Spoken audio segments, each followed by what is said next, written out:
grabar la clase. Ahí sí, porque me piden que grabe la clase. Bueno, bienvenidos, bienvenidas. ¿Qué vamos a hacer en la clase de hoy? Me interesa de manera especial la clase de hoy porque vamos a realizar nuestro primer análisis prematuro, por supuesto, de política exterior, analizando particularmente la problemática y el comportamiento de los estados frente a la crisis o emergencia sanitaria que estamos viviendo actualmente a nivel mundial. Era el tema del coronavirus. Por sugerencia de un colega profesor, estuve leyendo algunos artículos y me llamó la atención el artículo que les pasé para que lo revisen de la revista que se llama Foreign Policy, Política Exterior, ¿ya? Una revista muy famosa de edición norteamericana e inglesa, en la cual se debaten temas relativos a la coyuntura de la política exterior, particularmente de Occidente. Pero en este caso, el artículo que les mandé, que no era muy largo de leer, hacía referencia hacia cuán efectivo, a cuán efectivo es el realismo todavía para explicar la dinámica internacional, la relación entre países y particularmente esta crisis del coronavirus, ¿ya? Y cómo nos ha afectado a finales del año pasado y a inicios de este año. ¿Por qué el realismo? Porque es la primera teoría de las relaciones internacionales que nos ayuda a explicar el comportamiento de los estados y sus tendencias de política exterior. Por tanto, en la clase de hoy analizaremos la mirada realista de lo que sucede en el mundo y a través de ese lente realista intentaremos determinar cuáles serán las acciones en materia de política exterior, tanto de países grandes y desarrollados como de países pequeños y en vías de desarrollo o dependientes. Para eso vamos a partir de un precepto universal. Hagamos una brevísima introducción a, me permiten, voy a compartir mi pantalla. Voy a compartir mi pantalla porque así me funciona mejor. Un segundito. Así me funciona mejor la pizarra. Por favor, confírmenme. ¿Pueden ver la pizarra todos? Sí. ¿Sí se ve? Sí. Ok, buenazo. Vamos por el principio. Verán. Como ustedes ya sabrán, en materia de relaciones internacionales, importa mucho la comparación asimétrica o las comparaciones asimétricas que existen en el mundo. Es decir,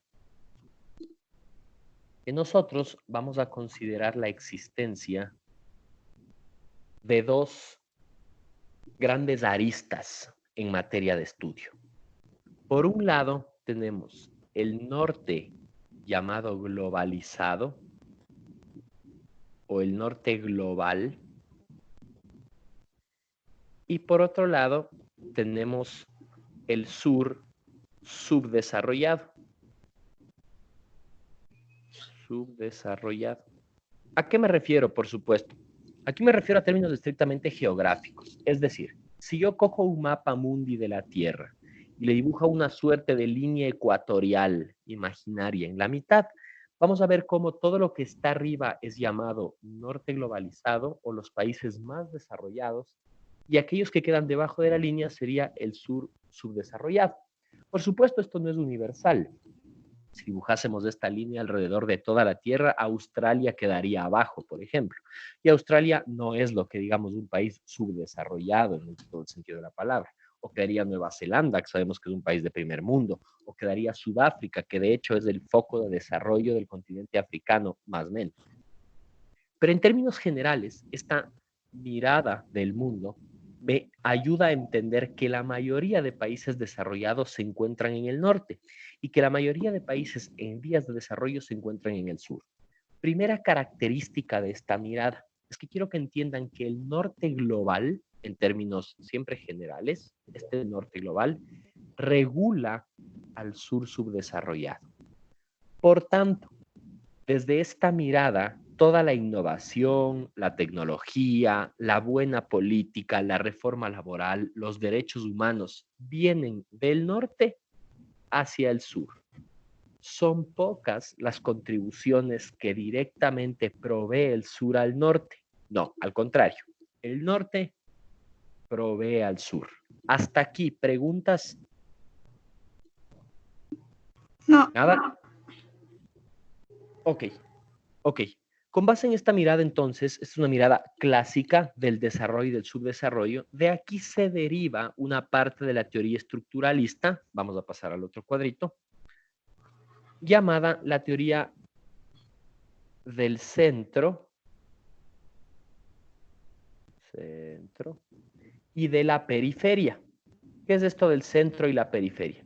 Es una manera más efectiva de explicar esta dinámica entre norte global y sur subdesarrollado, ¿ya? Esa dinámica como que nos queda corta, ¿ya? Ya habíamos dicho, existen países desarrollados en el sur también, y existen países también en vías de desarrollo en el norte. Es decir, la geografía así global no me marca el paso para poder comprender la dinámica internacional. No importa dónde está ubicado tu país, no siempre importan tus vecinos.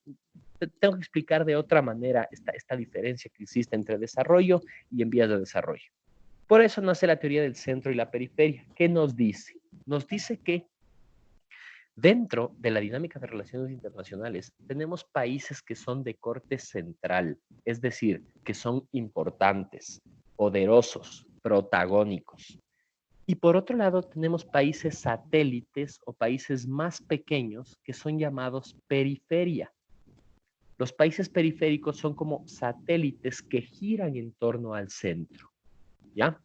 Por supuesto, el centro será el imperio o los países desarrollados, dígase Europa, Estados Unidos, China y demás, y los países periféricos serán aquellos que dependen del centro. Colombia, el Ecuador, por ejemplo, Ruanda, la India, un poco Chile y demás. Sabemos que existen varios tipos de periferia también. Tenemos países que son centroperiféricos, es decir, que están más cerca de la periferia, porque son países medianamente importantes, y aquellos países muy pequeñitos, pequeñitos, que están afuera de la periferia y que casi no representan peso sobre el centro, países enteramente dependientes. Entonces, los países que están al centro son los importantes, los no dependientes, esos son los invariables, los países centrodependientes, que son más o menos dependientes, y los países de afuera, que son completamente dependientes.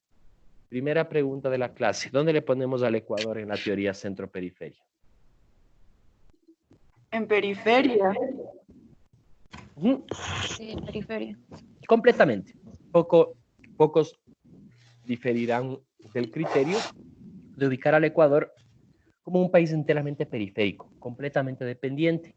Y la respuesta es muy sencilla. ¿Por qué? Porque el Ecuador no solo depende de los países de centro, sino que depende también de los centroperiféricos. Digamos que nuestro país completamente periférico es el Ecuador. Vamos a ubicar aquí abajito al Ecuador. Digamos que es el Ecuador. ¿De qué país centroperiférico depende el Ecuador? ¿De qué país medianamente desarrollado depende?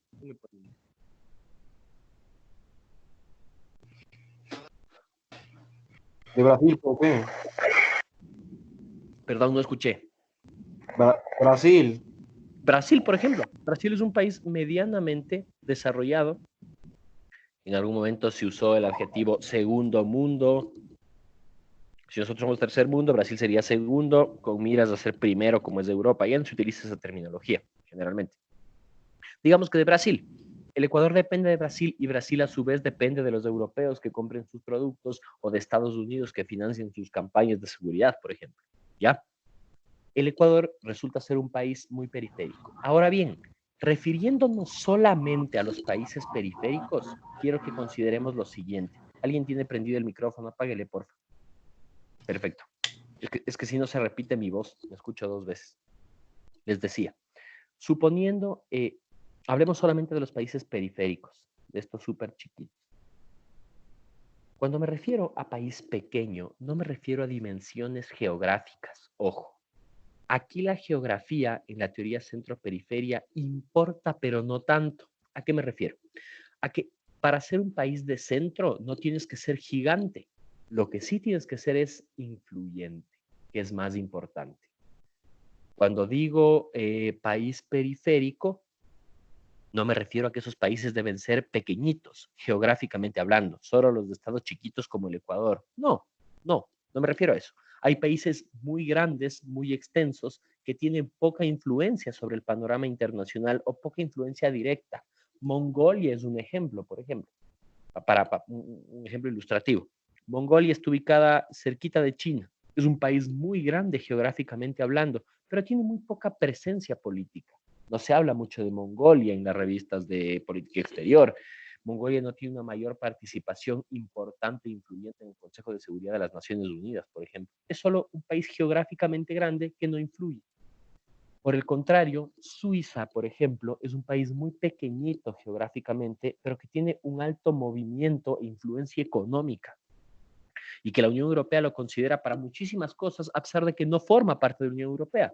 Imagínense, es tan poderoso que siendo tan pequeñito no necesita de la Unión Europea, a pesar de que comercia con ellos, tiene libre entrada, tiene tratados comerciales y tratados militares, pero no es que depende de la Unión Europea, más bien se han hecho independientes. Quiero que entiendan que la teoría centro-periferia no depende directamente de la geografía. Ok. Terminando esta primera parte, englobando la primera parte de la clase, que se entienda lo siguiente. Aquí hemos vuelto a hablar de los estados como las figuras centrales de análisis en las relaciones internacionales. Estamos hablando de Suiza, de Alemania, de Brasil y de Ecuador. ¿Por qué?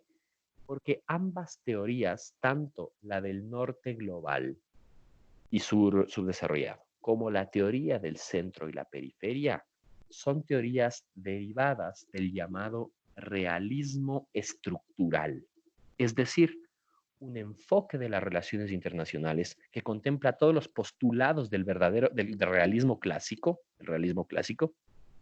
pero que contempla también la creación de nuevas estructuras. Estas son estructuras en la comunidad internacional que me ayudan a explicar dinámicas actuales. El enfoque del artículo que yo les mandé a leer, el de la revista Foreign Policy, es un enfoque enteramente realista estructural. ¿Sí? ¿Por qué? Porque describe, en el contenido del artículo, describe la dinámica existente entre los estados basada en sus intereses desde la creación de nuevas estructuras. Y eso es lo que les quiero explicar el día de hoy. Por ahora, preguntas sobre las dos visiones que hemos revisado. Norte y sur global y desarrollado y centro y periferia. Preguntas, porfa. Ahora que se puede.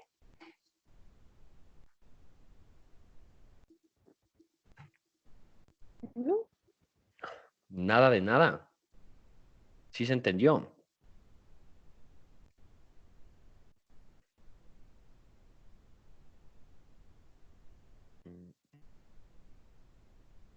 De compartir pantalla. Y volvemos acá. ¿Sí me escuchan? ¿Sí están todos? Sí. Sí, Sí. profe. A ver, tenemos 1, 2, 3, 4. A ver, 1, 2, 3, 4. Ah, no, Falta 5 Daniela. estamos. ¿O falta alguien? 5 estamos. Daniela. Falta Dani, pero algo le pasa. Dice que no puede conectarse a la llamada. Regálenme un segundito. Voy a escribirle.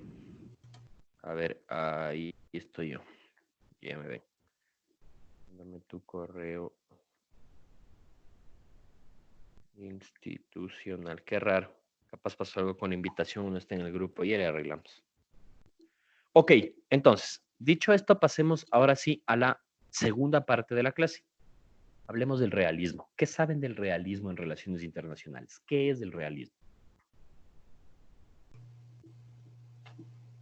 Es una teoría que explica más o menos cómo los estados interactúan en función de sus intereses y su beneficio propio, y que igual como decía en el artículo que usted nos mandó, que la cooperación entre países, a diferencia del liberalismo, es un poco más difícil porque los países temen que con esta cooperación uno se puedan beneficiar más. Tal cual, exactamente. ¿Alguien más? ¿Otro aporte por ahí? ¿Alguna idea? El realismo es otra teoría realista, el sistema mundial es anárquico. Básicamente los únicos actores importantes, más que nada, o sea, dentro del estructural, son los estados en sí, o sea, solo los estados importan. Y eso es justamente lo interesante que propone el artículo, o sea, que obviamente que ya con otros temas el liberalismo había cogido fuerza, pero básicamente ahorita, a la hora de la hora, cuando ya son temas de seguridad y temas más importantes, nadie está yendo corriendo a una ONG, o nadie está, o Microsoft no se mete, o nada de eso, sino que los actores importantes al final del día son los estados. Entonces, se podría decir que el coronavirus tuvo un efecto importante para seguir haciendo el punto del realismo. Exactamente, tal cual. Han mencionado las características más importantes. Antes de pasar directamente al artículo, echemos un vistazo rapidísimo al realismo, ¿ya?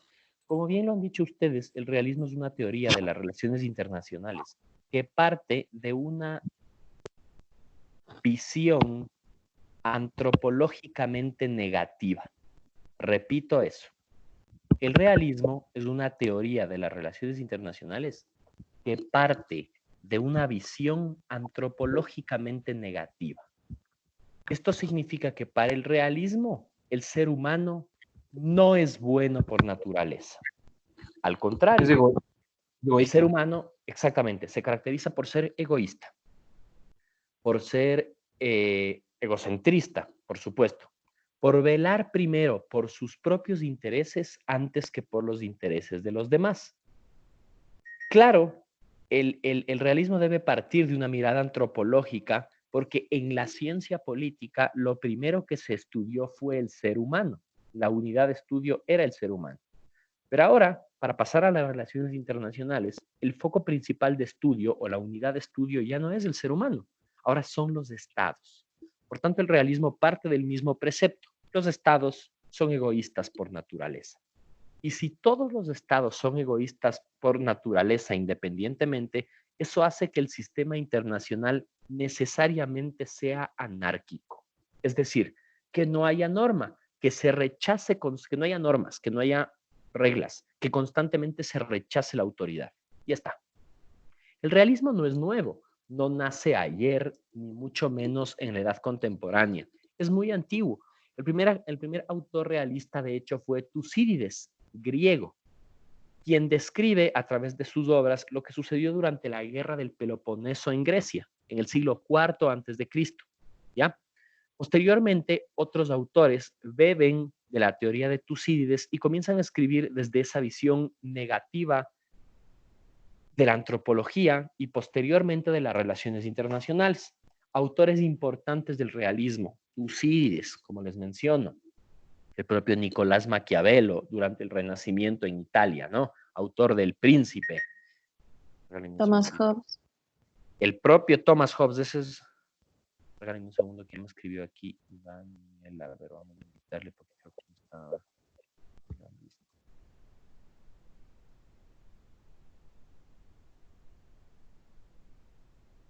No hay coincidencia, porque es Daniela Alejandra Molina Galarza. Aquí está. Llamando. Ya te la pasé. Daniela, ¿estás?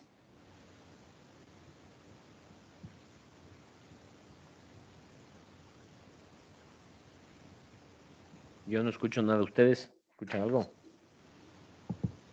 Tampoco.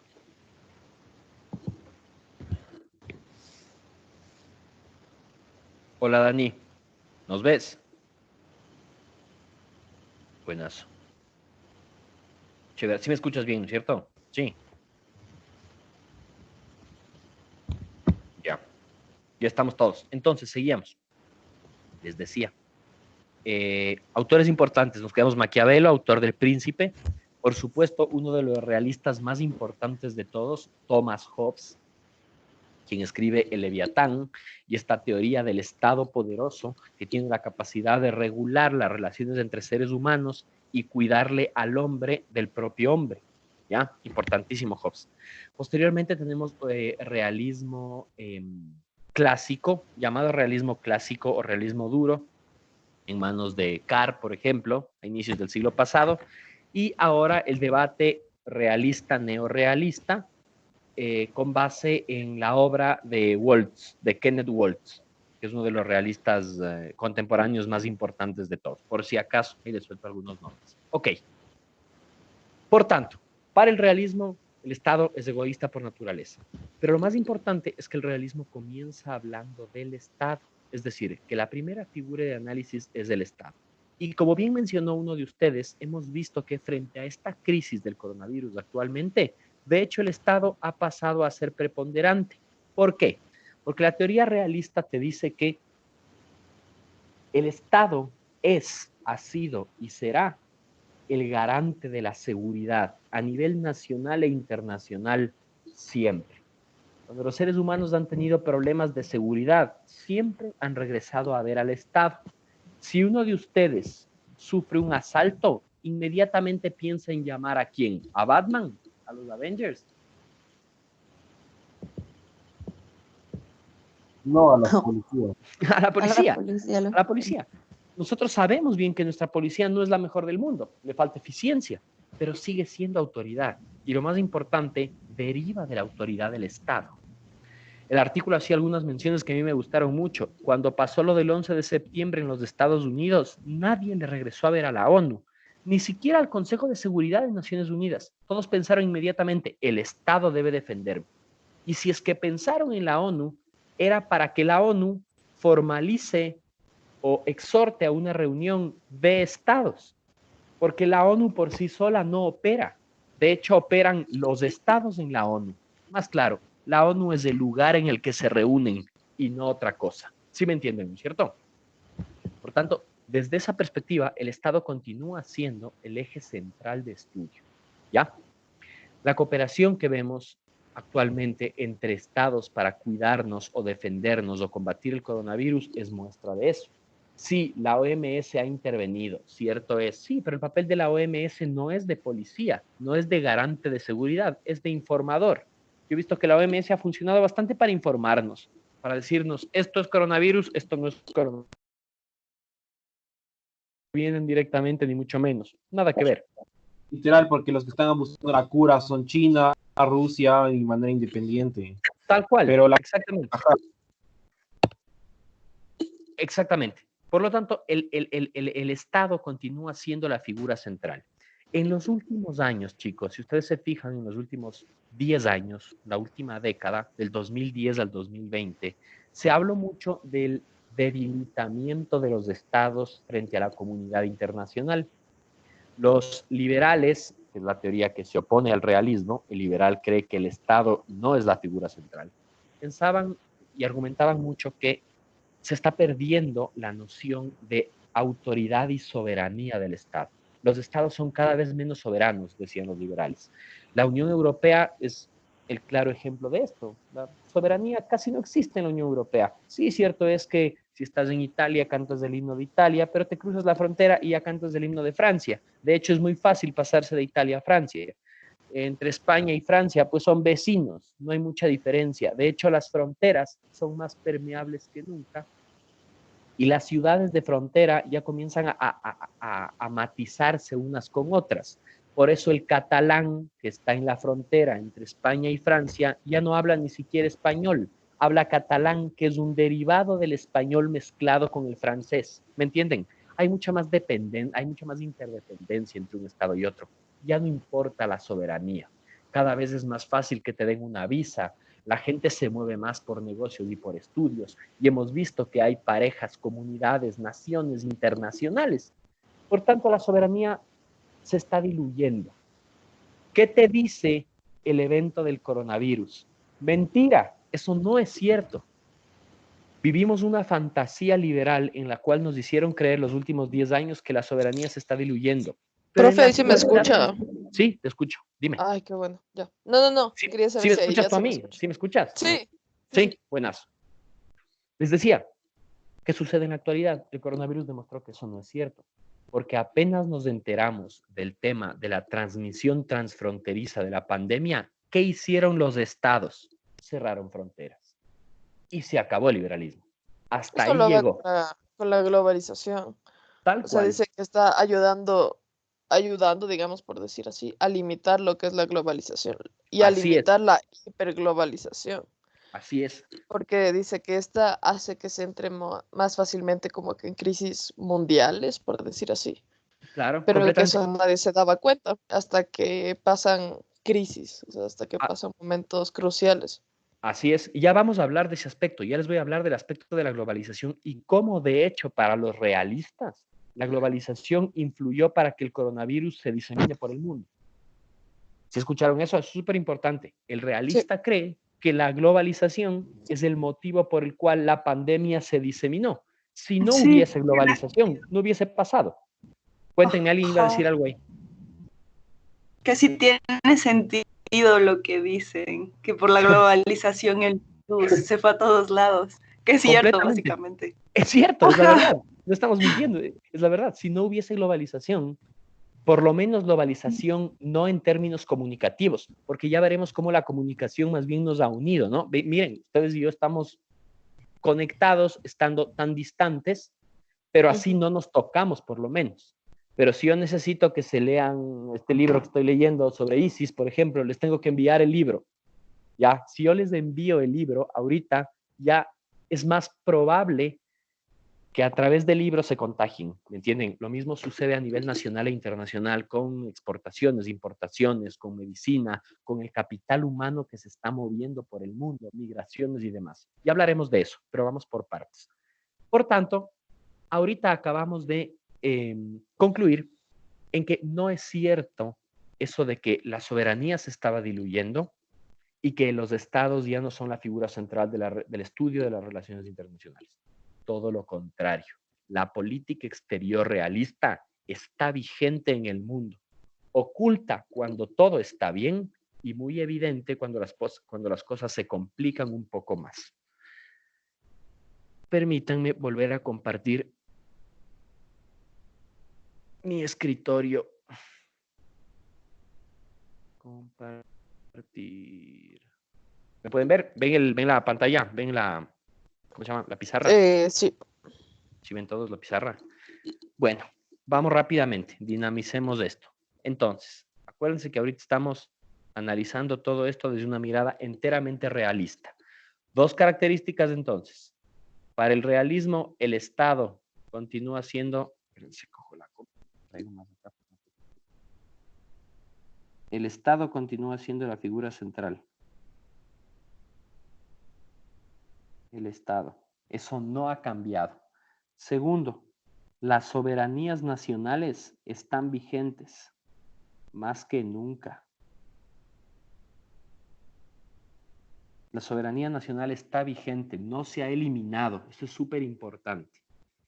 Bien, dijimos también que durante las crisis las personas siempre regresan a ver a la figura del Estado. Por tanto, Estado y soberanía decantan en un término importantísimo en relaciones internacionales, que es autoridad. Dentro de la sociedad, la autoridad es del Estado, quien ejerce seguridad a través de la soberanía. Por tanto, la autoridad aquí en la crisis es del Estado. La pregunta inmediata surge aquí. ¿Y entre los estados, cuál es la autoridad? Es decir, en nuestro planeta Tierra. En nuestro planeta Tierra, ¿cuál es la autoridad entre los estados? No hay, Porque, No hay. ¿qué nos dice el realismo? ¿Qué pasa con esas autoridades? O sea, que es anárquica y básicamente la única razón por la que no haces lo que te da la gana en sí es muchas veces por el miedo a, entonces tú actúas en base a los otros estados. Entonces, por ejemplo, por eso es que dentro del realismo, como que la situación perfecta de paz es en un mundo bipolar, en donde hayan dos potencias fuertes para que la una como que le equipara a la otra y a paz. Exactamente. Ojo con esto. A ver, vamos a analizar, a partir del tema de la autoridad, vamos a analizar dos cosas aquí. La una ya la has mencionado bastante bien. Primero, ¿cómo puede equilibrarse un sistema completamente anárquico? Fácil, a través de bipolaridad. La bipolar, como le digo yo. Bipolaridad. ¿Qué te dice la bipolaridad? Que dentro de todo ese sistema caótico al menos deben existir dos figuras que sean poderes. Y esos dos poderes le van a brindar equilibrio al sistema. Por ejemplo, durante la Guerra Fría, la cual se llevó a cabo, la cual inició después de la Segunda Guerra Mundial en 1945 y finalizó con la caída de la Unión Soviética en 1991, siempre existieron dos polos de poder que se contraponían todo el tiempo en la realidad internacional. Por un lado estaban los Estados Unidos defendiendo el capitalismo y por otro lado estaba la Unión Soviética. Ah, no, es con una sola U. ¿Qué tal mi uni se ve? Malísima. Es difícil rayar aquí, aunque no lo crean. Y por otro lado estaba la URSS. ¿Y ambas qué estaban haciendo? Equilibrando el sistema. ¿Cuál era el problema de ese equilibrio? Que era un equilibrio explosivo. ¿Qué significa? Que había una guerra fría entre los dos y que esas tensiones podrían provocar que tarde o temprano esto estalle. Por tanto, ese sistema bipolar de la Guerra Fría era sin duda peligroso. ¿Qué nos decían los realistas? Cuidado, que aquí estalla el pito tarde o temprano. Por otro lado, tenemos una teoría estructural de corte realista, pero también estructural, que se llama teoría de la estabilidad hegemónica. Mucha atención con esta, que es de las más importantes. Teoría de la estabilidad hegemónica. ¿Sí me escuchan, chicos? Sí, Sí, ¿Alguien ha oído de esta? ¿Alguien sabe lo que es la teoría de la estabilidad hegemónica? no, pero parece que ¿A qué te está suena? con la primera. ¿A qué te suena teoría de la estabilidad hegemónica? O sea que mientras haya hegemones dentro del sistema, va a haber una estabilidad. Eso es todo. Escucharán esto, porque no se equivoca la teoría de la estabilidad hegemónica. Estos te dicen lo siguiente. Cada vez que hay un hegemón en el poder, no, hegemón es con H, creo, ¿no? Sí, sí. Sí, no, está bien, es que está TH, no me equivoqué, estabilidad es la E. Ok, cada vez que existe un hegemón en el sistema, escuchen esto, cada vez que existe un hegemón en el sistema está estable, hay equilibrio, siempre. Cuando un hegemón cae, ahí inicia el conflicto.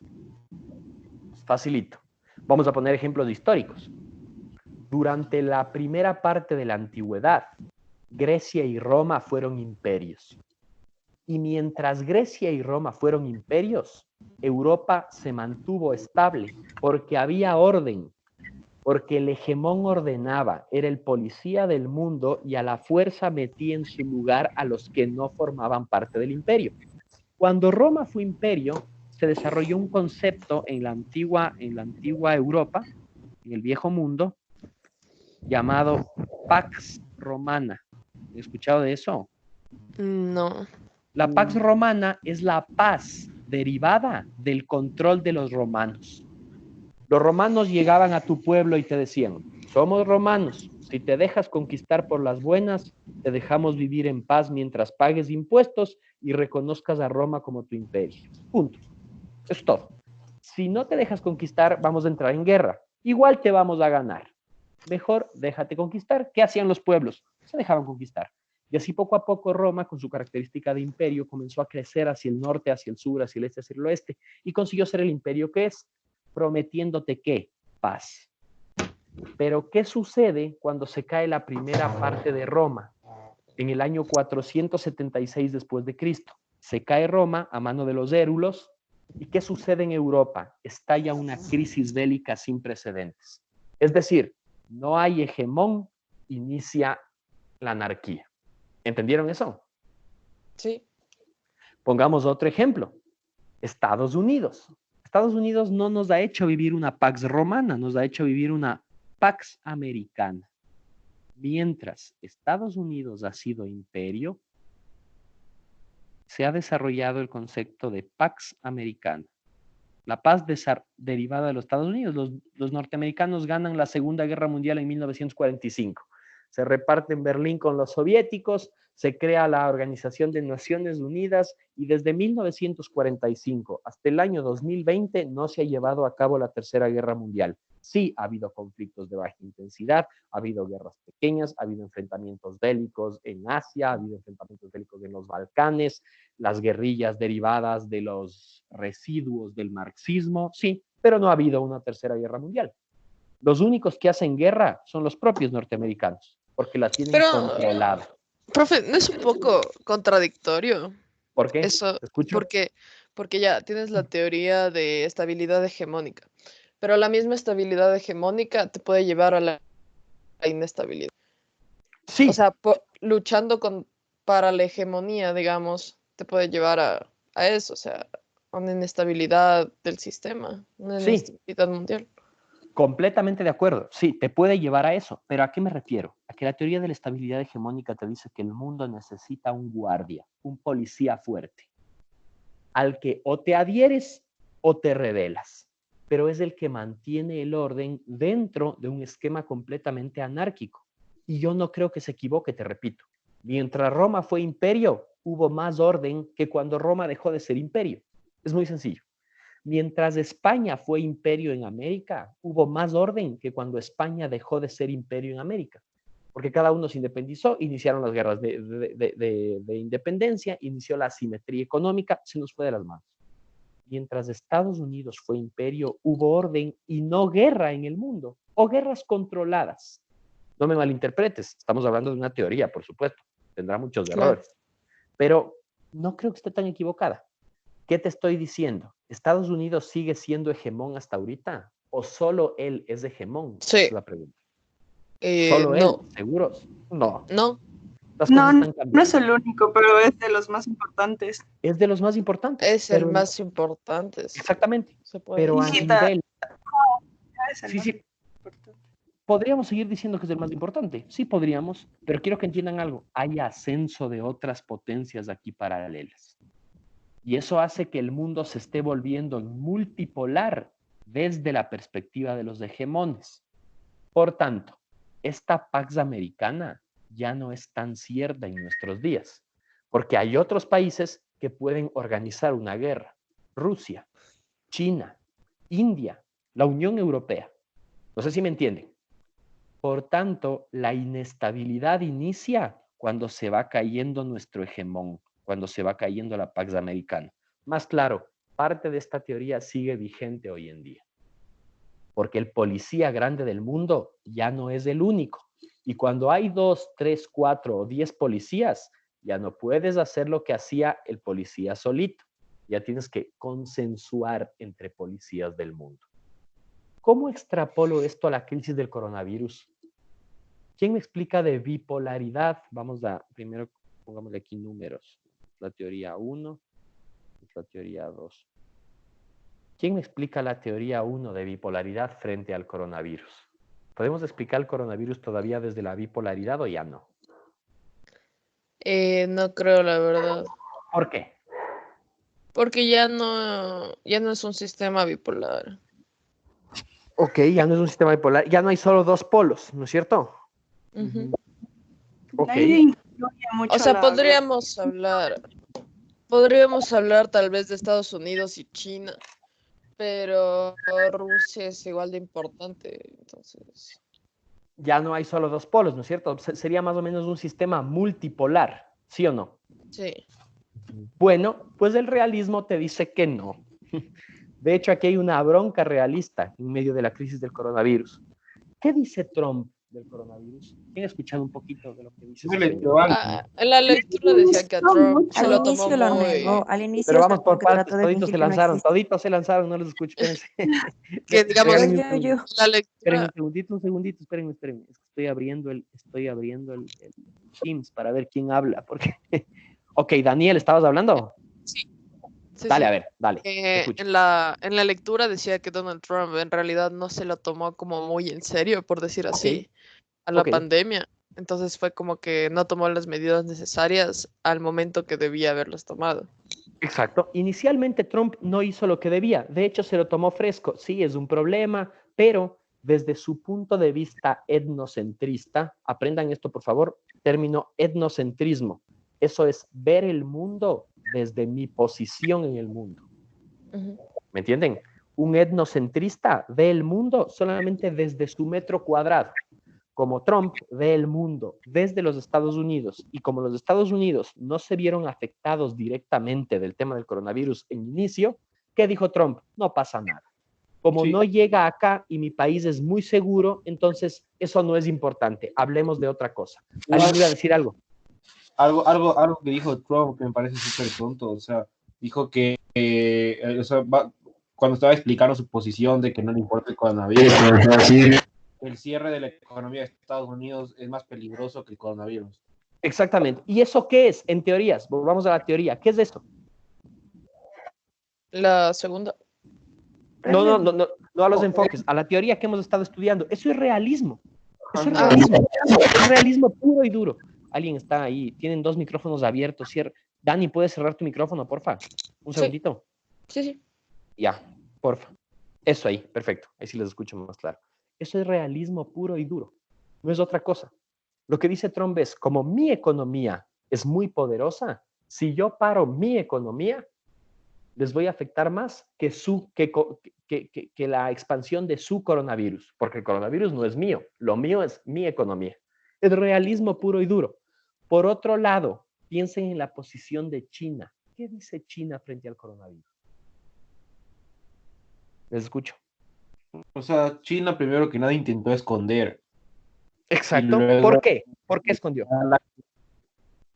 o sea, yo creo que escondió porque había algo medio tránsfugo ahí, pero más que nada porque no le iba a dar una buena imagen. O sea, los manes, yo creo que ellos pensaron que podían contenerle fácilmente, rapidito, nadie se va a enterar, y aquí no pasó nada. Y total, no fue así. Pero ahora podemos ver que China también fue de los países que mejores ha actuado. Ajá. O sea, ahorita China, ya Wuhan, ya prácticamente, o sea, China ahorita es más seguro que un montón de países del mundo. Y de hecho, ya ha habido tantos días 5 nuevos contagios que ya están pensando en reanudar los deportes, cosa que ahora es enigmático. Es impensable, claro. Exactamente. Permíteme hacer un par de aclaraciones ahí. Tienes toda la razón, pero eso es más realismo todavía. Tomen en cuenta, China descubre el tema del coronavirus en noviembre del año pasado. En lugar de avisar lo que puede pasar, se guarda la información. Eso es interés estatal y personal antes que el interés mundial. Clarísimo. Claro, realismo, los países iban a dejar de, digamos, de comercializar con China, si es que se sabía esto.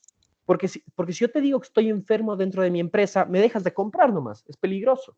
Y China, siendo uno de los principales socios exportadores de todo el mundo, no se la iba a jugar de esa manera. Por tanto, más realismo todavía, no te aviso. Segundo, el Estado sigue siendo la figura de análisis más importante a través de su soberanía y autoridad. China tiene una forma de gobierno bastante autoritaria. En teoría, los chinos siguen siendo comunistas maoístas. Por tanto, hubo mucho control en cuanto a la fuga de información. ¿Qué hicieron los chinos? Como todo régimen autoritario, silenciaron. Nadie me habla del coronavirus. Es un secreto chino. Al doctor que intentó soplar este tema afuera, nada, silenciado, afuera, sin redes sociales. Los estados autoritarios realistas tienen mayor control sobre la fuga de información y son bastante eficientes en cuanto al control de su población. ¿Vieron qué fácil fue para China cerrar Wuhan? Facilito. Autoridad. Se cierra la ciudad. Militarizo la ciudad. Nadie me entra, nadie me sale. ¿Eso es igual de fácil para los estados democráticos y liberales? Esa es la pregunta. No. No. ¿Por qué? ¿Por qué? Voy a poner ejemplo Ecuador, que tal vez no está más liberal en el mundo, pero voy a poner ejemplo Ecuador. Ok, Juan Pablo, estás hablando, ¿no es cierto? Sí. Dale, o sea, suéltale.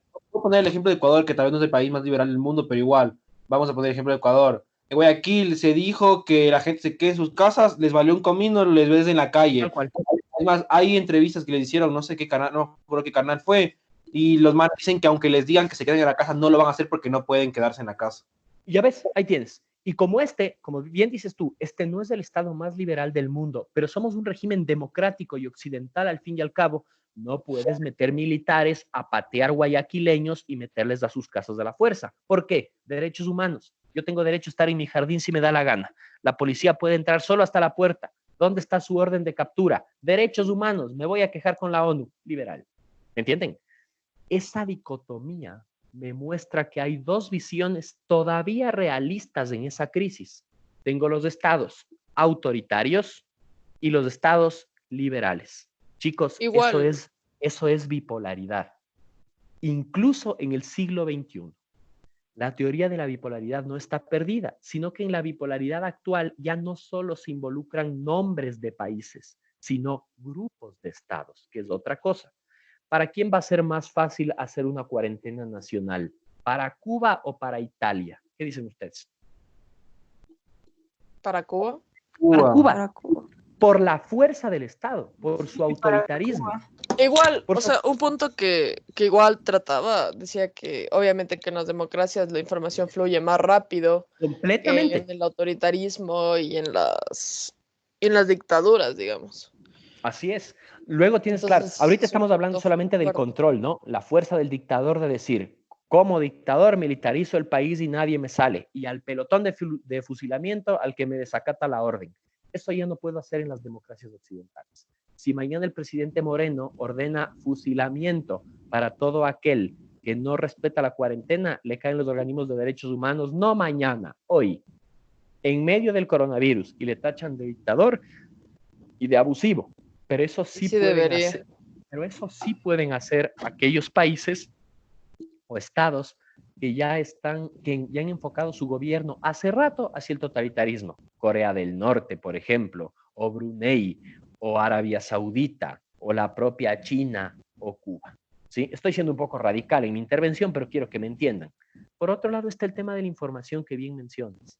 ¿Qué sucede? Las democracias liberales están llenos de estos aparatos, de redes sociales, de posibilidades de interconectividad nacional e internacional. Eso hace que la información se fugue siempre. Mientras que en un régimen en el que prohíbes estos bichos, es mucho más fácil controlar la fuga de información. Si yo les ordeno a ustedes que dejen los celulares y cierren sus cuentas de redes sociales, me van a tachar de autoritario y dictador. Pero capaz Kim Jong-un en Corea del Norte sí puede hacerlo. Y como tiene el poder de coerción y autoridad militar, nadie le dice nada. Más realismo aún. Preguntas y comentarios hasta aquí. En China Facebook, WhatsApp, Instagram, todas las redes sociales están baneadas. No tienen Facebook. Exactamente. Así Otra es. red social que no sé cómo se llama, es como en Facebook chino, pero obviamente no es lo mismo. No es lo mismo, por supuesto. Yo tuve por temas de trabajo, mandamos algún tiempo a muchos policías a China por temas de capacitaciones y demás. Y me acuerdo, yo no conozco China, nunca he estado en China yo, pero he tenido estrecho contacto con personal diplomático chino y por los intercambios que les cuento de nuestra policía particularmente. Y claro, dentro de las guías de viaje que les entregas a los que van a China, les avisas que no hay redes sociales en China, o que más bien dicho, hay solo redes sociales en China. Ellos no utilizan WhatsApp, no hay WhatsApp en China, sino te descargas un tipo de aplicación que se llama WeChat, y así nos manteníamos en contacto con ellos, porque los chinos tienen muy bien controlado ese tema de la fuga de información. Tienen Pero hay un quienes, chat de pingüino un también. chat de pingüino. No me acuerdo cómo se llama. Sí, es verdad, Es- sí, es cierto. Sí, Es cierto. ¿cómo se llama? Mi prima trabaja con chinos, o sea, directamente con chinos. Y ellos o sea, para entrar como que a trabajar debes bajarte las aplicaciones chinas. Claro. Y muy rara vez, o sea, súper raro. Y cuando están aquí es que usan WhatsApp. Así es. Ya muy rara vez. Claro, por supuesto habrá la piratería, ¿no? Capaz habrá el chino super capo que te puede piratear el WhatsApp allá, por supuesto, seguro lo habrá. Pero quiero que se entienda que el Estado, desde su autoridad, prohíbe la fuga de información, ¿ya? Eso en un país liberal y democrático, como Estados Unidos, como Europa, incluso como nosotros, es impensable. Entiendas entonces el baño de realismo que nos ha dado el COVID. Nos demuestra que el Estado sigue teniendo autoridad y que incluso han sido las iniciativas liberales las que han facilitado la propagación no solo del virus, sino de la desinformación. Si la sociedad más informada es la que está recluida, podría ser desde algún punto de vista, la más desinformada es la que no está recluida. De todos los mensajes que les han llegado a estos bichos, cuéntenme ustedes, chicos, ¿cuántos son reales de todo lo que ha llegado por redes sociales? Ni la mitad, creo. ¿Será la mitad? ¿Será? ¿Será el 30%? A mí me han llegado más memes y videos chistosos que información veraz. ¿Sí o A no? mí me No han miento. llegado fake news. Fake news hay lo que quiera. Hay lo que quiera, fake news. Ayer leí una bien interesante. El Ecuador ha comprado 6,000 ataúdes, 6,000 bolsas para cadáveres. ¿Verdad? El Ecuador ha comprado 6,000 bolsas para cadáveres. Eso significa que este gobierno opresor e ineficiente, el peor gobierno de la historia de Lenín Moreno, va a dejar que se mueran 6,000 ecuatorianos y ya tiene listas las bolsas.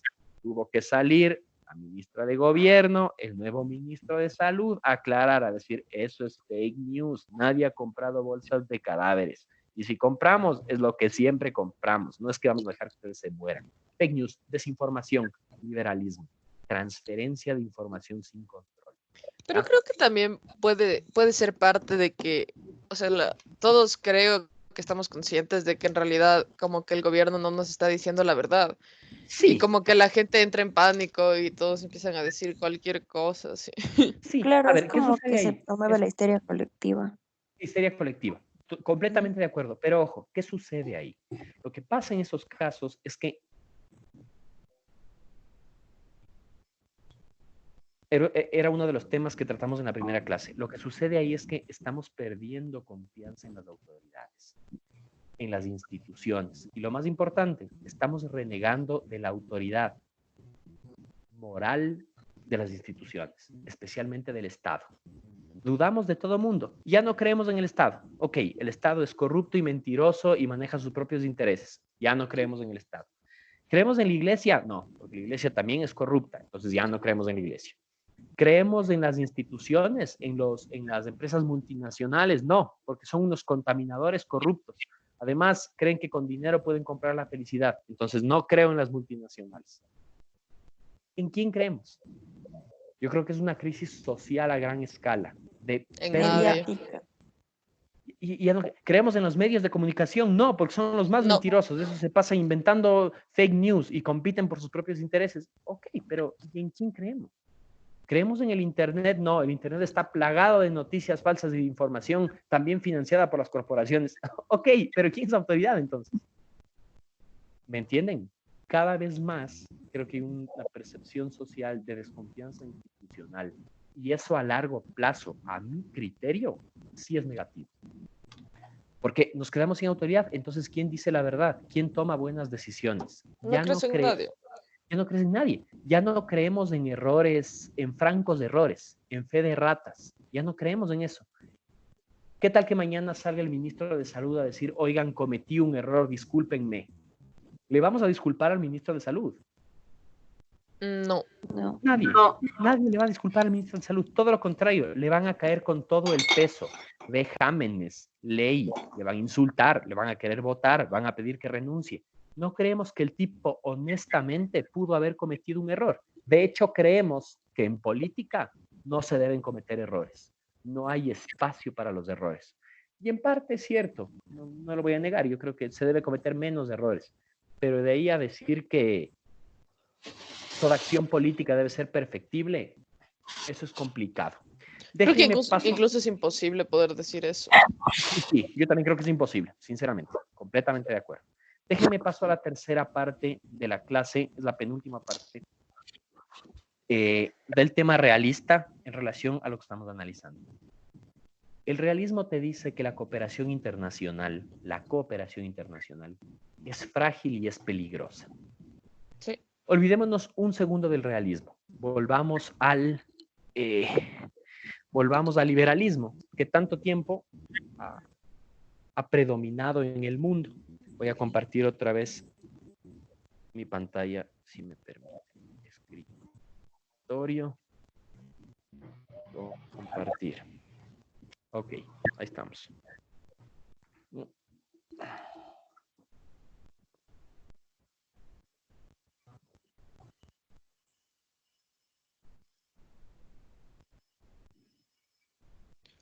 Pablo, una Ok. pregunta. Dime, pregunta. A las 8 podríamos tener un ratito para Sí, todo. sí, tranqui. Por Yo favor. también me voy a hacer mi café, démonos 10 minutitos. Solo, a ver, espérense un Ya, segundo, ¿qué iba a gracias. hacer? ¿Qué iba a hacer? ¿Qué iba a hacer? El tema de la cooperación. Vamos a hacer un debate aquí. Debate liberal versus realista. Realista. Ok. Mucha atención aquí. Ya van a ser las 8. Verán, chicos, démonos 10 minutitos. ¿Les parece? Sí. Verán, no salgamos. No se salgan del chat, solo silencien micrófonos y demás. Pero no se salgan del chat, ¿entienden? Después después la conexión es media maluca. Ujú. Puede ser que nos cortemos. Espérense, voy a dejar de compartir mi pantalla. Y abro esto. Ya, ahí sí. Verán, prácticamente son las 8. Nos encontramos 8 y 10 otra vez, ¿les parece? Le dejo en pausa un ratito la grabación de la clase. No se atrasen mucho, yo me voy a hacer un café y nos vemos 8 y 10, ¿les parece? Ya. ¿Listo? Sí, Ok, Sí, Lu. aquí le dejo, Sí. aquí le pauso. ¿Qué pasa? Ya le pauso un segundito la esta. Chao, 8 y 10 nos vemos. Chao, Pablo.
¿Qué cosa?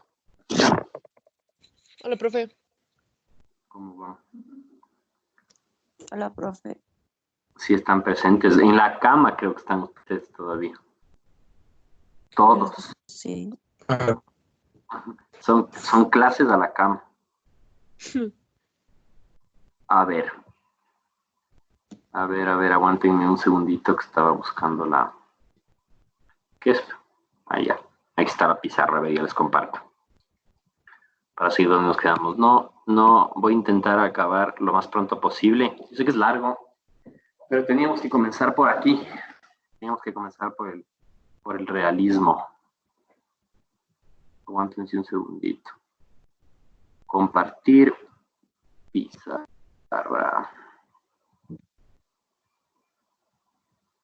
Compartir pizarra. Y ahí están. Ok. Entonces, seguimos donde nos habíamos quedado. Dijimos que vamos a hacer una comparación bastante breve entre el tema de la cooperación internacional, entre las dos teorías, liberal versus realista. Comencemos por los liberales. Durante los últimos 30 años, por lo menos, la teoría liberal siempre argumentó a favor de la cooperación internacional. Es decir, la creciente interdependencia que existe entre los estados propicia la creación de canales de apoyo en problemáticas comunes entre países. Por eso que se pone de moda la cooperación. En los años 90, por ejemplo,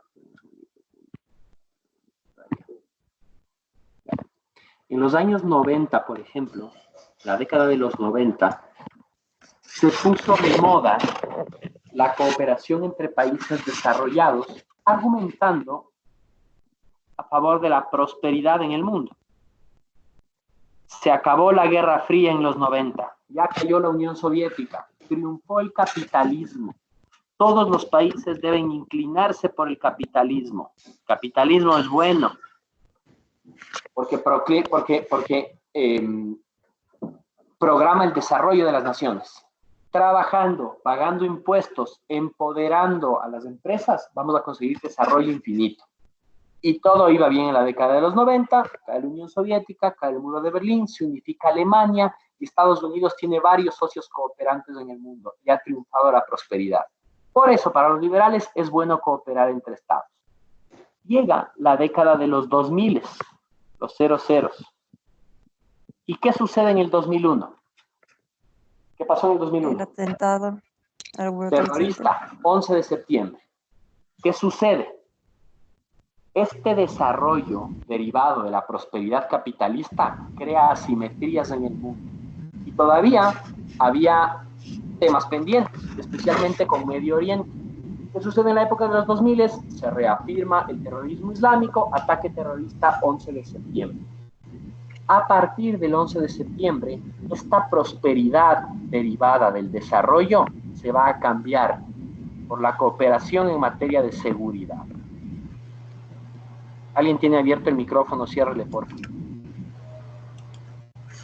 Se escucha ahí de fondo. Eso, perfecto. Seguridad, entonces. Los estados no solo deben cooperar en cuanto a desarrollo, sino hay que cooperar en cuanto a seguridad. Consejo de Seguridad de las Naciones Unidas. Aunémonos todos frente al enemigo común que es el terrorismo. El terrorismo es internacional, tenemos que combatirlo. Ok. Luego, en la década del 2010, sucede que el mundo entero entra en crisis. Y los liberales quieren cooperar para paliar la crisis. ¿Qué pasó en la crisis del 2010? ¿Alguien sabe qué pasó en el 2008, 2009 en los Estados Unidos con la burbuja inmobiliaria? Hubo una crisis financiera en los bancos debido a los préstamos que se estaban haciendo para la compra de casas. Así es. Entonces, ¿qué? Así es. Sigue. Sí, Los bancos se quedaron con las casas, pero no. Básicamente lo que estaban haciendo, fue algo parecido al crack del 29, en donde había bastante liquidez y así, entonces el banco decidió hacer bastantes préstamos para casas. ¿Qué pasaba? Que daban los préstamos a las casas, pero luego la gente no tenía cómo pagar las casas. Entonces el banco cogía lo que tenían como prensa, ¿cómo es? Que era la casa, entonces cogían la casa. Pero básicamente, ¿de qué servía tener un montón de casas si no podían vender porque la gente no tenía dinero? Entonces se creó un montón de casas y no capital. Y básicamente la crisis. Exactamente. ¿Qué pasó? Así en resumidas cuentas, sucedió que los bancos comienzan a embargar las casas o bienes inmuebles y tienes a la gente sin casa. ¿Y qué te haces con tantas casas? ¿Okay? Algo similar ya había pasado en el mundo antes, cuando hubo un crack en la bolsa de valores en 1929, antes de la Segunda Guerra Mundial y demás. Bueno, una crisis similar se decanta. ¿Qué hace el mundo? ¿O qué dicen los liberales? Bueno, pues lo que hay que hacer es cooperar para paliar la crisis. Entonces, los países desarrollados cooperan entre ellos, emiten más dinero, lo que hace que más especie, más billetes, lo que hace que se devalúe la moneda y por tanto igualamos así la posición de capitales en el mundo y nos cooperamos unos a otros generando equilibrio. Los Estados Unidos negocia deudas con Europa, China con Estados Unidos y demás. Luego, transcurren 10 años más y estamos en la década de los 20. Pero en estos 10 años la cooperación se ha visto afectada por los residuos de todos estos problemas. Por problemas de seguridad, problemas de falta de prosperidad y por crisis económica. En la última década de este siglo, es decir, del 10 al 20, el socialismo del siglo XXI se apodera de Latinoamérica. Y eso hace que los estados se apodera de América Latina. Y eso hace que los estados latinoamericanos concluyan entre sí mismos cooperando en torno al socialismo. Pero ¿qué pasa al finalizar la década? Deja de prevalecer el socialismo del siglo XXI en América Latina. La mayoría de países ya se inclinan más bien por gobiernos más nacionalistas, de corte liberal y demás. ¿Qué pasa con el modelo de socialismo del siglo XXI? Se cae. Y por lo tanto, la cooperación en materia del siglo XXI se cae. ¿Qué pasó con la UNASUR? Se cayó. No funcionó. Estaba basada en un modelo político que ya no está vigente en América Latina. Llegamos a es que era por una ideología que se unían, no era exactamente, por era netamente ideológico, exactamente. Y cuando se cae la ideología, se cae el modelo de cooperación. Como el ALBA. Como el ALBA, exacto, se cae el modelo de cooperación. ¿Qué sucede con la teoría liberal? Toda la cooperación internacional, interdependencia compleja, unos países negociando y necesitando unos de otros, se van para abajo. ¿Quién se realza en este tema? Es decir, ¿quién explica esto de la mejor manera? Tenemos que volver al realismo. Porque ¿qué dice el realismo? La cooperación es peligrosa, muy peligrosa. Sí. Tengan cuidado. Dígame. Punto. ¿Perdón? Por el creo que fue Morgenthau que habló del miedo en el realismo, que todos los estados actúan en base al miedo. Tal cual, Sí. temores. Sí, Temores en la comunidad internacional, exactamente. Es que hablaba también, o sea, un buen ejemplo de esto es el pacto Molotov-Ribbentrop. Exactamente. Stalin y Hitler un momento están de panas. 2 minutos después, Hitler le acuchilla por atrás de Stalin, básicamente. Tal cual, y se acabó el pacto. Claro, el realismo ve básicamente los intereses de cada país. O sea, no ve. Exactamente. Si es que un realista analizaría ese pacto, básicamente en un momento para Hitler era conveniente la alianza, pero el momento en el que ya no fue conveniente, no tuvo problemas en traicionarle a su aliado. Tal cual. Porque ese era el interés del momento, ¿no? Yo me iba justamente por el lado que ustedes mencionan. Justamente quería hacer énfasis en eso. De estos temores que mencionan ustedes, de los temores derivan la falta de confianza, es decir, falta confianza en el sistema y entre los actores del sistema primero, y segundo, y esto es súper importante,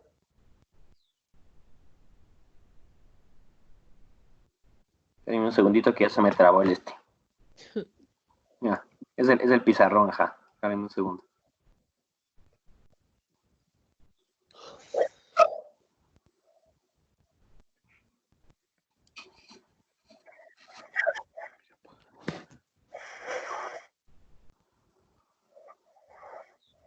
Ok, ya funcó. ¿Ya ven escrito intereses? Sí, Ok. Falta de confianza e intereses nacionales. Ahí está. ¿Qué te dice el realismo frente a ese tema? La globalización puede llegar a ser un problema, porque la globalización es el espacio en el cual se ven manifiestos todos los temores de la comunidad internacional, la falta de confianza y el incremento de intereses. ¿Por qué? La globalización te dice, todos necesitamos de otros, todos necesitamos de todos, es cierto, pero el realismo te dice adicionalmente, todos necesitamos de todos mientras nos interese, mientras sea de mi interés. Cuando no sea de mi interés, toda esa teoría se cae. es una teoría un poco pesimista. Totalmente, completamente de acuerdo. Acuérdate que partimos del precepto de que la concepción antropológica es negativa. Los seres humanos somos malos, egoístas. Va a haber Eso problemas. es egoísta. Así es. Es por eso que la mirada de la cooperación para el realismo es también negativa. Por tanto, intentemos trasvasar todo esto que hemos estado viendo a nuestro caso de estudio, que es el tema del coronavirus. La globalización y la cooperación, chicos, ¿nos ha dado más soluciones No, o más problemas? más problemas. Más problemas. En este caso, ¿Por qué? más problemas. ¿Por qué? Les escucho a ustedes. ¿Soluciones o Porque problemas? la propia globalización hizo que el virus se expanda y ya al momento de querer generar una cooperación hubieron estados que minimizaron a la enfermedad o China que no dejó que toda la información sea pública en un inicio y así eso generó como un atraso en lo que se pudo haber solucionado, en la solución. Tal cual. Vamos También con argumentos. puede ser Manejémonos. con lo que los países, o sea, nos imitamos. Perdón, no te Por escuché. ejemplo, repíteme. si el primer mundo piensa que el virus no... Sí, yo soy... Ahorita me escuchan. Ahí sí te escucho. Dale. Por ejemplo, si el primer mundo piensa que el virus no es un problema serio, nosotros también vamos a pensar lo mismo. Pero ahora que vemos que se están cuidando y están tomando medidas, recién nosotros también estamos tomando medidas. Eso es, yo iba a eso. Es súper importante lo que acabas de decir. Si la autoridad aquí es el país céntrico y no la periferia, si la autoridad es aquí el país céntrico y el país céntrico te dice, tenemos un problema, la periferia le comenzamos a creer. Los periféricos creemos. Pero si el centro no te dice nada, acá no pasa nada. Voy a hacer un paréntesis en el tema del coronavirus y voy a hacer referencia al tema de los escándalos de corrupción a los que estaba enfrentado el Ecuador en los últimos meses. Ninguno de esos escándalos, chicos, nació de la propia investigación de nuestras autoridades nacionales. Todo fue soplado de afuera. El país grande, Estados Unidos, avisó. Dijo, hay casos de soborno o de Odebrecht, revisarán. Y a partir de esa sugerencia del centro, la periferia se pone a trabajar. Sí, cierto, ha habido corrupción. ¿Me Esto va a entienden? ser siempre lo que le conviene a Estados Unidos, digamos. Sí, completamente. Pero al fin y al cabo, ellos son los que ordenan. Del coronavirus Claro. nos enteramos porque los patólogos ecuatorianos descubrieron infecciones aquí. No, alguien nos sopló de afuera. Vimos lo que pasó en China, lo que está pasando en Italia, el brote en Europa, la OMS, y desde afuera nos avisan y nosotros tomamos acciones. De hecho, cuando nosotros estamos incapacitados para tomar acciones, tenemos que remitirnos ¿a quién? A la gente de afuera. Tengo que preguntar cómo hicieron en China, cómo hicieron en Italia, qué dictamina la OMS, ¿sí o no? Por tanto, regreso a ver afuera siempre. Eso me dice que en el panorama internacional todavía existen autoridades en formas de hegemones, bipolares, multipolares, teoría de la estabilidad hegemónica, lo que a ustedes les dé la gana, pero hay autoridad afuera que todavía sopla y ordena lo que los pequeños debemos hacer. ¿Ya? Bastante bien. Por tanto, el análisis rápido, vamos con argumentos. ¿La globalización nos ha ayudado o no nos ha ayudado? Nos ha dado muchos problemas en realidad. La mayoría de contagios, de hecho, vienen de afuera. Nosotros hemos identificado aquí, creo que 1 o 2 pacientes cero, y ambos vinieron de afuera. Es decir, De hecho, el contagio vino de afuera. Exacto, la primera importamos el coronavirus. Comencemos por ahí. Por tanto, en ese sentido, la globalización no nos ayudó. Nos han dado soluciones, nos han dado un par de líneas generales, pero alguien se ha metido al Ecuador a darnos una mano directa. Yo todavía no veo que haya un apoyo cooperativo a nivel de asistencia técnica de parte de la comunidad extranjera. Veo que nos avisan, alguien nos vigila, pero como cada país está preocupado por sí mismo, no hay tiempo de ayudar a los otros. O mejor dicho, una vez que ya soluciono mi problema, puedo ver si es que le doy una mano al resto. Es el caso de China. China envía médicos a Italia, sí, pero una vez que ya solucionaron o creen haber solucionado de China. ¿Entienden? Sí. Regálenme un segundito. Es que quiero poner aquí globalización, pero... Y de hecho van a ayudar a los países que les convenga también. Obviamente, no van a ayudar a todos. Ahí está, ahí está el truco, pues. Acción. Ya, yo sé que mi letra no es la mejor aquí, pero vengan que es difícil. Ok, ahí estamos. Vamos con lo siguiente entonces. Dijimos entonces que nos ha traído igual de problemas o más problemas que soluciones el tema de la cooperación y la globalización en estos días. Eso argumenta también a favor, esos son argumentos a favor del realismo, todo esto. Vamos por otro lado. La globalización ¿ha facilitado la información o ha facilitado la desinformación? Yo creo que la desinformación o las fake news. La desinformación. Cuenten, ¿por qué? Por las todas noticias fake falsas que se encuentran. Yo tengo un ejemplo full bueno. Dale, te escucho.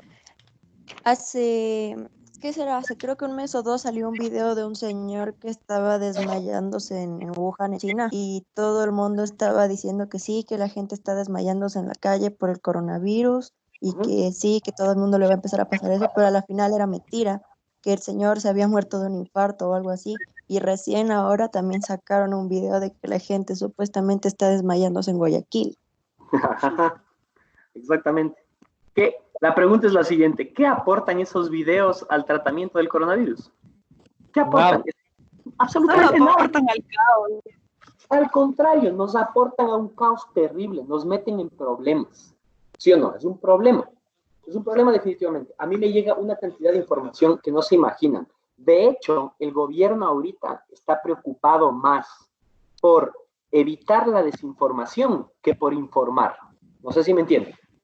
Ahorita la ministra de Gobierno está armando una campaña enorme para evitar que la gente crea en las fake news antes que informarles de la realidad. Porque como todos tenemos WhatsApp, todos tenemos redes sociales, pues nos llega un montón de información que no es veraz, que no es verídica. Y los ecuatorianos tampoco es que tenemos esa cultura de verifiquemos cuál es la fuente de información.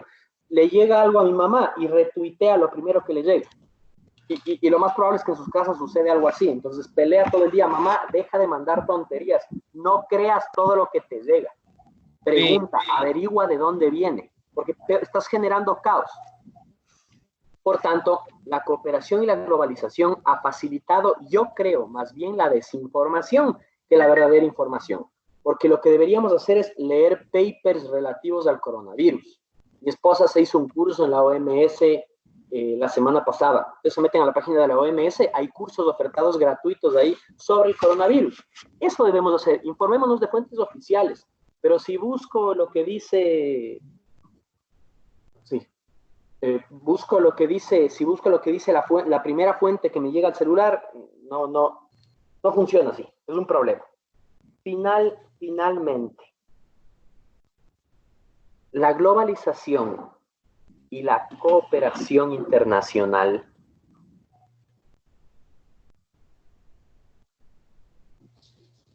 Me borro esto. Ya para ir terminando. La última pregunta a favor del realismo. Finalmente, ¿qué tiene de bueno la cooperación y la globalización durante esta crisis? ¿Qué aspecto positivo le podemos encontrar? O sea, yo creo que lo único positivo podría ser, por ejemplo, en el caso de Ecuador, y como nosotros no tenemos la información de absolutamente nada, ni los recursos para hacer investigaciones serias de esto, es que nos llegó la información o nos llegó la manera de cómo hacer las pruebas del coronavirus para poder realizarlas. Ya, vamos a ver un aspecto. Vamos a ver No un hubiera aspecto, globalización, no podríamos hacer las pruebas del coronavirus, simple y sencillo. por ejemplo. Vamos a ver un aspecto enteramente positivo aquí, la comunicación a través de la tecnología. Puede ¿Qué ser la está ayuda haciendo? humanitaria. La comunicación a través de la tecnología. Yo comenzaría por ahí. Chicos, si esto de la pandemia hubiese sucedido en 1950, donde no había Teams, ni Zoom, ni Skype, ni WhatsApp, ni Internet, yo creo que podríamos estar hablando de la cuarta extinción de la humanidad fácilmente. Porque hasta que alguien me avise desde China cómo hacer las cosas acá, ya me ganó. ¿Me entienden? La comunicación y la información sí han contribuido de alguna manera en el tratamiento que le hemos dado a la crisis. No podemos negar eso. Yo creo que esto es súper importante. ¿Ya? Sí, es negativo que seamos tan dependientes unos de los otros. Si el Ecuador depende de todas las importaciones de los Estados Unidos y Estados Unidos cierra todas sus exportaciones, nos jodimos. Evidentemente, es un problema para nosotros, pero por lo menos nos lo van a poder comunicar a tiempo. La comunicación es un aspecto bastante positivo de las relaciones que estamos teniendo a nivel internacional. Pero no solo termina ahí. No solo termina ahí. A través de la comunicación también es posible que nos quejemos más de los problemas y que utilizando la comunicación aumenten los índices de histeria colectiva. ¿Sí o no?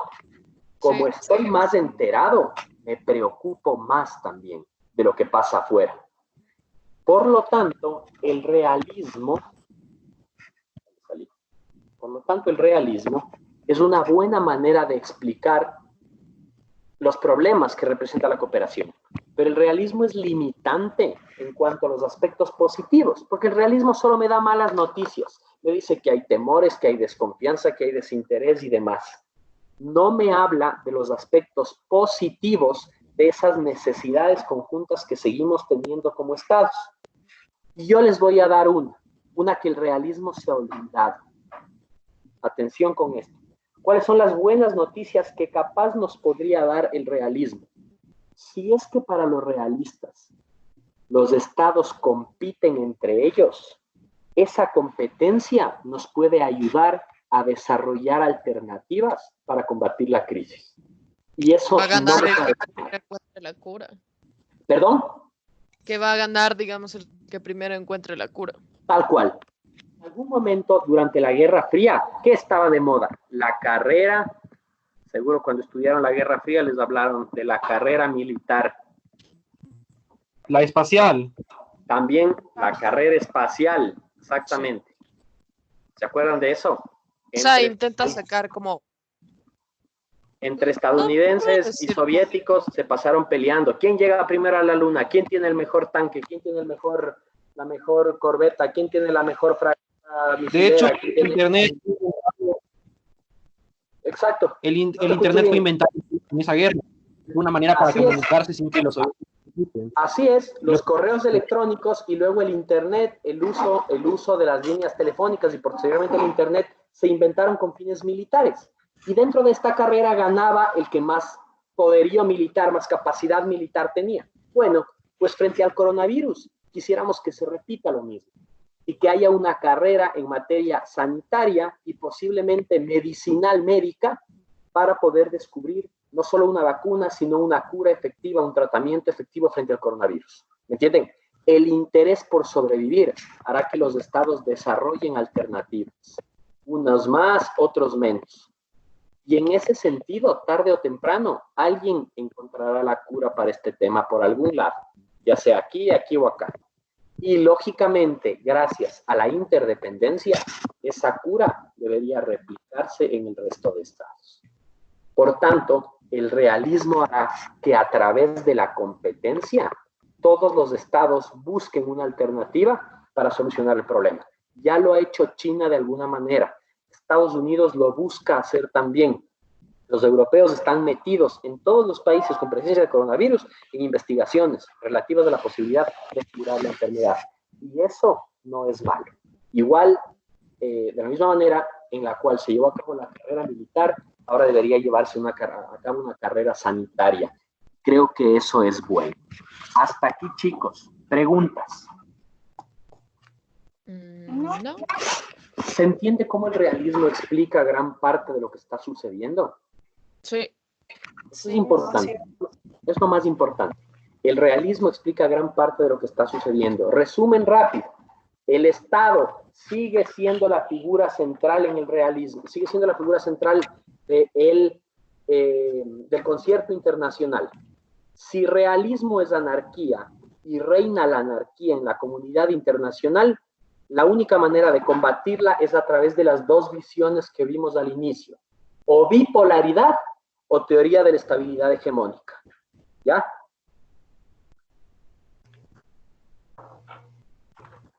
La cooperación es frágil y peligrosa.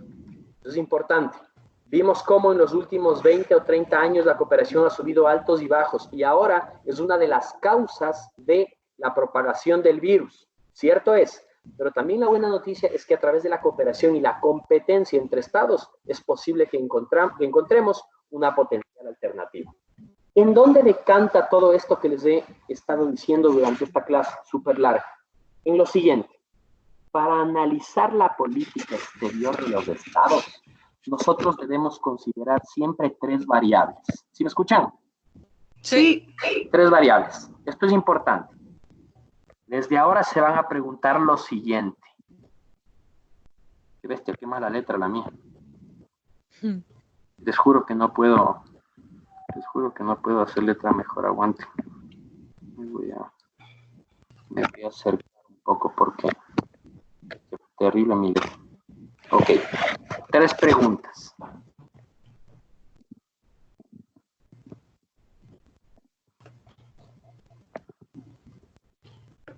¿Qué tienen? Esta es importantísima. ¿Qué tienen?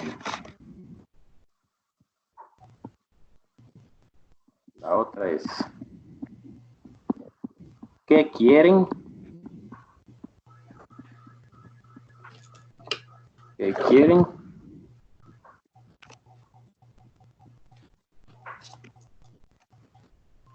Y la última es, ¿qué hacen?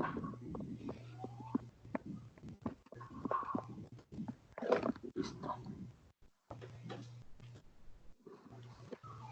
¿A quiénes me refiero? Por supuesto, A los estados. los estados. Chicos, para analizar la política exterior, siempre pregúntense estas tres cosas. ¿Qué tienen los estados? ¿Qué quieren los estados? Y lo más importante, ¿qué hacen los estados? ¿A qué me refiero con qué tienen? Fácil, recursos. ¿Qué tiene Estados Unidos? ¿Pocos recursos militares o muchos recursos militares? Muchos. Muchos. ¿Qué quieren los estados? ¿A dónde apuntan? ¿Estados Unidos quiere seguir dominando el mundo o no quiere seguir dominando el mundo?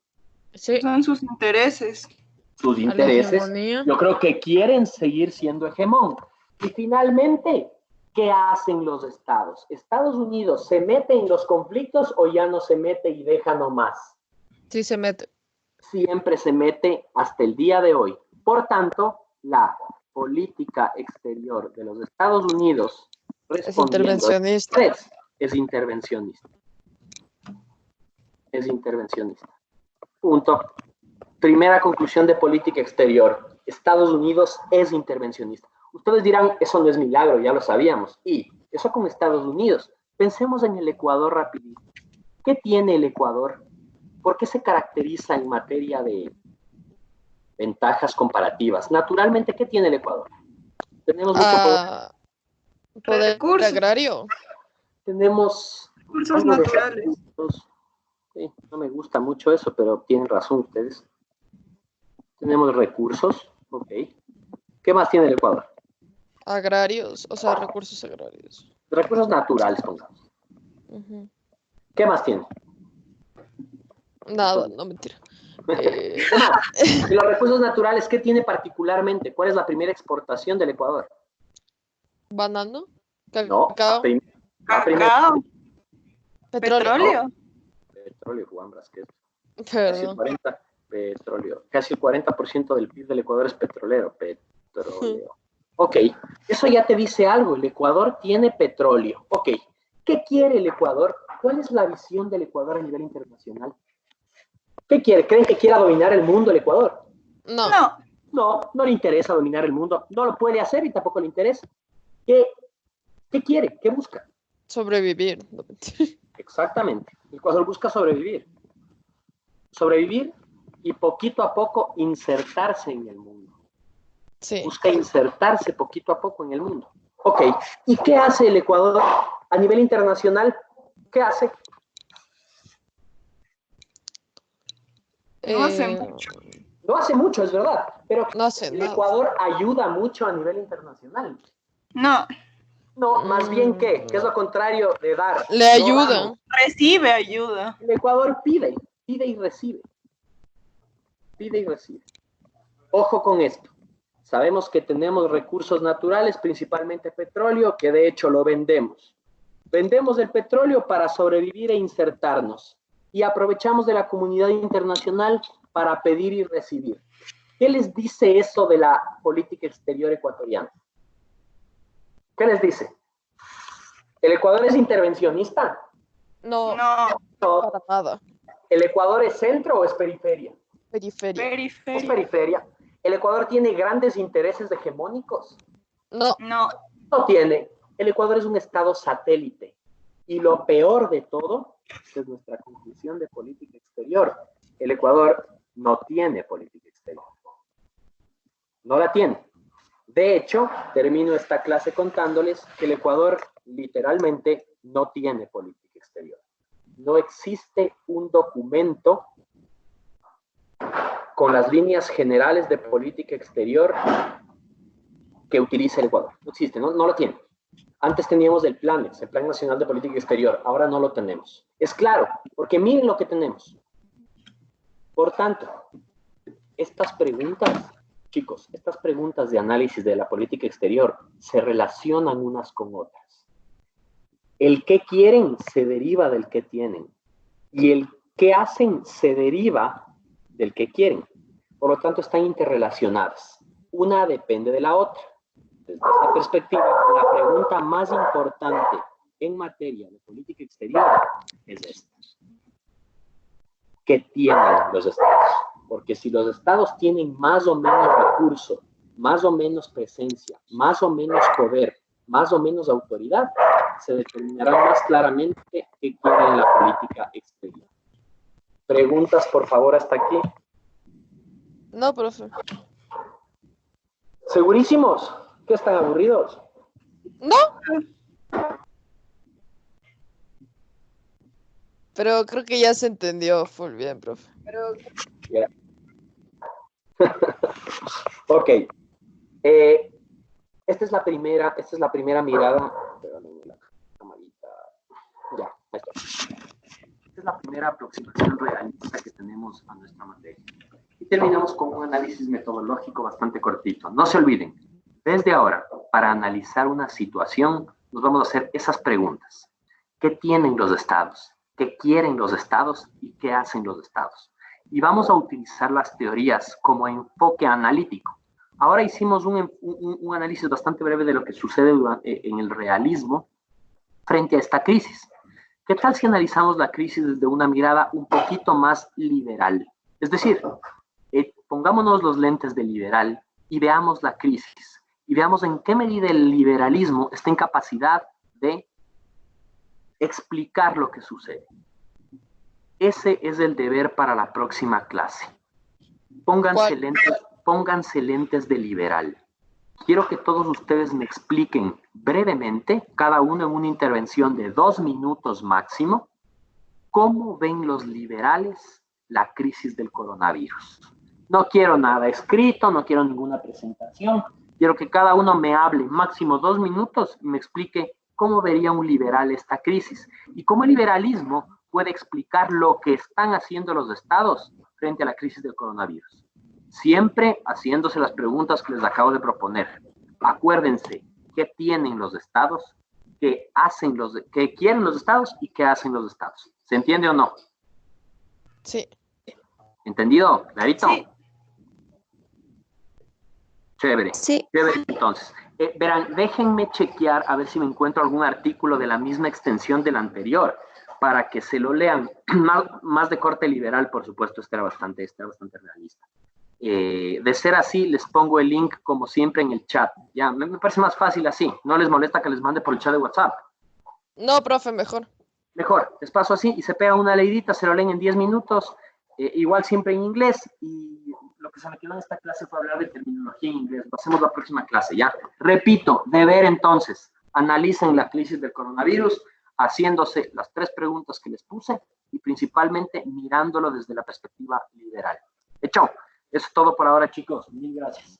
Ya, profe. Cuídate, profe. Gracias. Adiós. Buen día, no salgan de las casas. Chao. No, adiós. Adiós. Adiós, Pablo.